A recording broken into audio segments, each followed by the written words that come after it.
Hi everybody, I hope you're all doing really well. Back today to talk about my Herstoryathon Wishlist, the books that over the past year that are to do with women's history, whether fiction or non-fiction, that I am really keen to get to. But I currently do not have my physical TBR. You know, I'm always up for getting more and more recommendations, so please leave any that you have down in the comments below, whether you've read them this month for Herstoryathon or through the rest of the year. I am definitely up for getting new recommendations, but without much further ado, let's just get straight into these books that I'm really keen to pick up at some point soon. The first one being Clairmont by Lesley McDowell. I've previously loved books like Love and Fury by Samantha Silver, which was about Mary Wollstonecraft. I have loved Romantic Outlaws, which was a dual biography of Mary Wollstonecraft and Mary Shelley. I previously was not so fond of Mary or the Birth of Frankenstein by Anne Eckhout, but you're getting a sense that I like to read about Mary Wollstonecraft and Mary Shelley, their intertwined lives. I really enjoy looking at these two women. And Clairmont gives me a perspective on Mary Shelley, but from the point of view of her half-sister, Clairmont, who alongside being Mary Shelley's sister is also well known for being a mistress to Lord Byron, and who was living with Mary in Geneva alongside Percy Bysshe Shelley and Lord Byron and John Polidori, and was in those writers' rooms. Yet whenever I see her depicted in media, it's always as this silly girl who was seduced by Lord Byron, ended up having a child with him. She's just not given the same due and credit as I think Mary Shelley is because she doesn't have any writing to her name. But is that really fair? And what I'm looking forward to with this book is getting a more balanced perspective on Claire and just feeling like it's time for her story to be told. The next book I would really like to read is A Woman of Opinion by Sean Lusk. This is historical fiction looking at the life of Lady Mary Wortley Montagu, an aristocratic woman living in 18th century England, who I've read bits and pieces about. Actually, during Herstoryathon, I've read some of her letters from her travels, but she's probably best well known for introducing inoculation over to England, as well as being a prolific writer. And this novel is also looking at her relationship to her daughter, who in this portrayal finds her mother, who is very outspoken and forthright, to be rather embarrassing. I think that's a really interesting perspective. Staying with the historical fiction, having just finished The Lost Queen by Carol McGrath, I am really keen to read another one of her works. This time set a little bit earlier is The Stolen Queen by Carol McGrath, looking at the life of my favourite, Empress Matilda. I've said in the past I'm a little bit reluctant to read historical fiction about Empress Matilda. I'm always a little unsure how she's going to be portrayed. I recently read The Lady of the English by Elizabeth Chadwick and wasn't really enamoured by it. But considering I really enjoyed The Lost Queen, I'm really hoping that Carol McGrath will give me the depiction that I want. I can't even pinpoint what it is exactly that I want, but I feel like I will know it when I see it. But yes, with this we're looking at the life of Empress Matilda and her fight for the English throne. Next up, moving on to non-fiction history, is Pure Wit, The Revolutionary Life of Margaret Cavendish by Francesca Peacock. Here we have a 17th century history looking at another famous woman writer. Margaret Cavendish is probably most well known for her work The Blazing World, which is seen as an even earlier example of science fiction even than Mary Shelley. But Margaret Cavendish also wrote philosophy, wrote about gender politics and science in a way that was quite polarising for the time, as you might imagine. She obviously lived a very controversial life because of her views. She was also part of the court of Queen Henrietta Maria, and so when the revolution came knocking, ended up fleeing into exile. And it's just a very interesting life that I don't know very much about, so I am very keen to read this and learn more. One that I have been very keen to pick up ever since I saw it in hardback, it's now come out into paperback and I still haven't read it, and I don't know why, is How to Be a Renaissance Woman,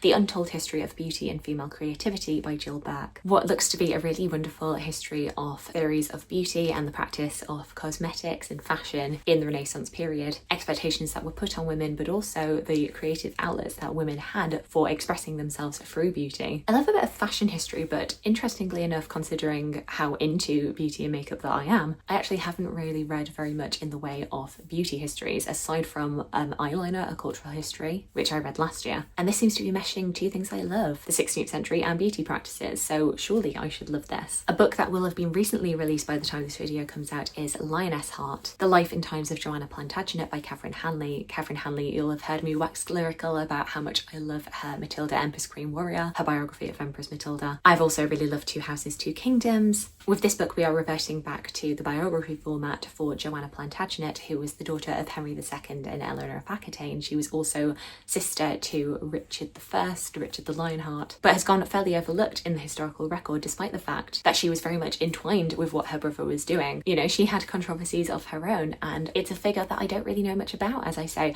and I am very keen to learn more, especially being guided by Catherine Hanley. My penultimate book is one that actually isn't published yet, but we won't have long to wait, and it is The Novel Life of Jane Austen, A Graphic History, written by Janine Barchas and illustrated by Isabell Greenberg. The very first graphic depiction of the life of Jane Austen. I have previously enjoyed picture books and graphic novels illustrated by Isabell Greenberg. Even if I've not always been enamoured by the text, the illustrations are always great, whether that is her picture book on Gaia and Athena, or Glasstown, which was about the Bronte sisters. Glasstown was an example where the text I wasn't so enamoured by, I wasn't so enamoured with the story, but I really enjoyed the illustrations. And so I am very keen to see this depiction of Jane Austen's life, one of my favourite writers, if not my favourite author of all time. And so I am very much anticipating this graphic novel. And then the final book that I have stumbled across recently and would really like to read in the theme of women's history is Medieval Women, Voices and Visions by Eleanor Jackson and Julian Harrison. This is non-fiction and it is a book based upon the Medieval Women exhibition at the British Library, which a lot of my friends went to and said was really fantastic, and I didn't get a chance to go to, unfortunately. But it's one of those large format hardbacks. I actually have one here from the Six Wives exhibit at the National Portrait Gallery, which include lots of photos and illustrations from the exhibit, and that's basically what I am expecting to get from this one on medieval women. So I can feel like I am experiencing the exhibit even though I never got to see these images and these objects in person. This exhibit was looking at figures such as Christine de Pizan.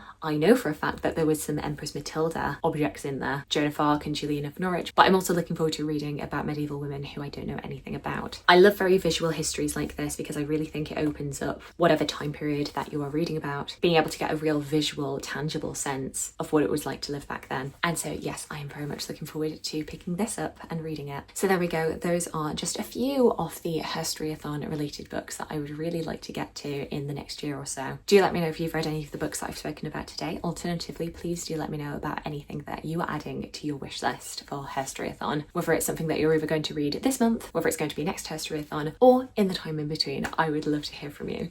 I hope you're having a fantastic day. I look forward to talking to you again soon. Thanks. Bye.